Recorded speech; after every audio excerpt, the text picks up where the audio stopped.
I mean, the elections aren't called until December by the Electoral College. That's who calls the US elections. So there's so much evidence out there to show that this has been a fraud, and I think it's been done deliberately. I think Trump's going to win, and I think it's always been planned to be that way. They want to try to restore people's faith in the judiciary. And of course, they're going to be able to use this as an excuse to move everything over to a blockchain. You watch. The next time you vote, they'll want to do it on a blockchain. They'll say everything needs to be on a blockchain. They'll use this as an excuse to usher in their quantum financial system as well, which will be complete mass surveillance and absolute tracking of everybody and every transaction they ever make. I think this whole thing is a play. I think it's always been a play. Alan Jones has also been speaking out about it. I mean, there's a lot of people. Fox is sort of starting to come on board with it a little bit now as well, knowing that, unless they start calling out the other media, then, no one's going to trust them either. So they've got to try to set this whole left-right dichotomy up. Give people something to believe in, something to hope for. But ultimately, all roads lead to Rome, folks. That's the way it goes. What people don't understand about government is that everything that controls it is the deep state. People think about the government and the deep state, and they think, well, okay, we've got a legitimate government here, and then we've got all these little gremlins in the background, these evil people who've made secret deals, who are really controlling things while our leaders are actually trying to fight for the good. We've got people in there that are messing it up for them and making it hard. What they don't understand is how the mechanism really works. There was actually an interview I did the other day with Steve Whybrow, and he mentioned a great description of it when he said it's like an iceberg, because that really is the best description of it. You've got the tip of the iceberg sticking out the top, and that's what you can see.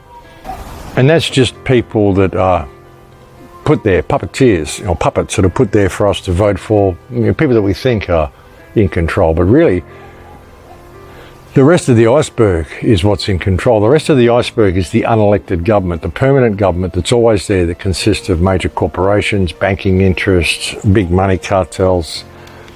And that's always there. It doesn't change. We vote for whoever is sticking out the top of the iceberg, and they put on a theatre show for us so we don't notice the mechanism that works behind it. The deep state is always going to be there. The deep state couldn't be there without the state, and as long as the state is there, the deep state will always exist. The two are inseparable from each other. That's the issue. And people don't understand that. As I've said before, folks, the thing is with government is no matter who you vote for, the government always wins. The government always gets in. And it's the same now. Trump isn't going to save anything. He can't save anything because he's just part of that tip of the iceberg. He's just part of that we see, but he doesn't have any real power. He never has had any real power, just what they allow him to have to make it, look the part for us. But there's no real power there. All the decisions are already made, and they want to go where they want to go. And that's kind of what they're going to do. They're just going to take it where they want to go. And they can use this as an excuse to roll out everything else. And they can get people to be confident in it, and people to believe that they've just been rescued by Trump, when they haven't. Trump's been a player the whole time. The whole thing is a play. I think Trump is their trump card, folks. I said that when he was elected. He's the trump card. I suggested then that he may even be the last president. Who knows, maybe he'll get assassinated. Maybe they'll do it that way. I mean, anything could happen. But they're going to have their play the way they want it to happen. They're going to have their play either way. And if Trump does get elected and win the legal battle, which I'm almost certain that he will, the Democrats, Antifa, Black Lives Matter, all of these people are going to be poised to attack him. They're going to be absolutely poised to create as much chaos as they possibly can. And that will be a great excuse for martial law, all under the guise of protecting Trump and protecting the Trump presidency. I mean, they're going to make a fuss either way. Absolutely, they're going to do it either way. But what gets me is the amount of rabid extremism that they're showing. To Oberman and everybody. I mean, so many of the news services are just screaming out for blood, So I think this has been done deliberately. They really want to turn people against the media. They want everything on a blockchain. The idea is going to be, how they're going to sell it, is through the concept of transparency. We can't have any of this type of corruption again. We've got to make everything transparent. So they'll put it all on a blockchain. And that includes the money, voting, the news, people's permanent records, if you will. They want everyone to have a permanent record. I mean, a lot of people have already, but they want it to be on a blockchain. So yeah, that's the way I think they're going to play it, folks. I think this whole thing's been a play. I think it's been a theatre show. I think it was always supposed to go down this way. I mean, Trump knew about the Hammer software. He knew about scorecard software. He's known about this for months. Why didn't he do anything about it? He mentioned it, but why didn't he do anything about it? Because they wanted it to happen. Why was it made so obvious? Because they want people to know. Yet things aren't revealed like this if they don't want people to know.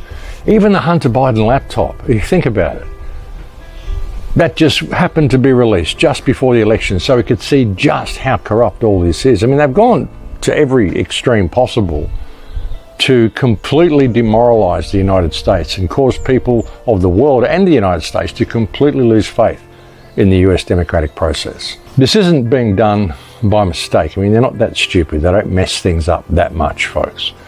This has been done by design because they want the result that they're going to get. And either way, it's going to push to a major clash on the street. I mean, the Democrats to have had the carrot dangled out to them and to have it snatched away at the last minute, they're not going to be happy. And they're going to have all sorts of violence ready to erupt as soon as the announcement is made. More cities are going to burn, more shopping centres are going to burn down.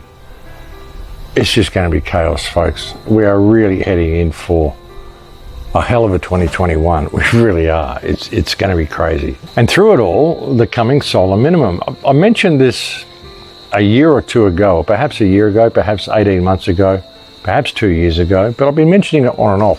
When you really look at the whole situation of the world, folks, we're heading for a solar minimum. We're heading for an ice age.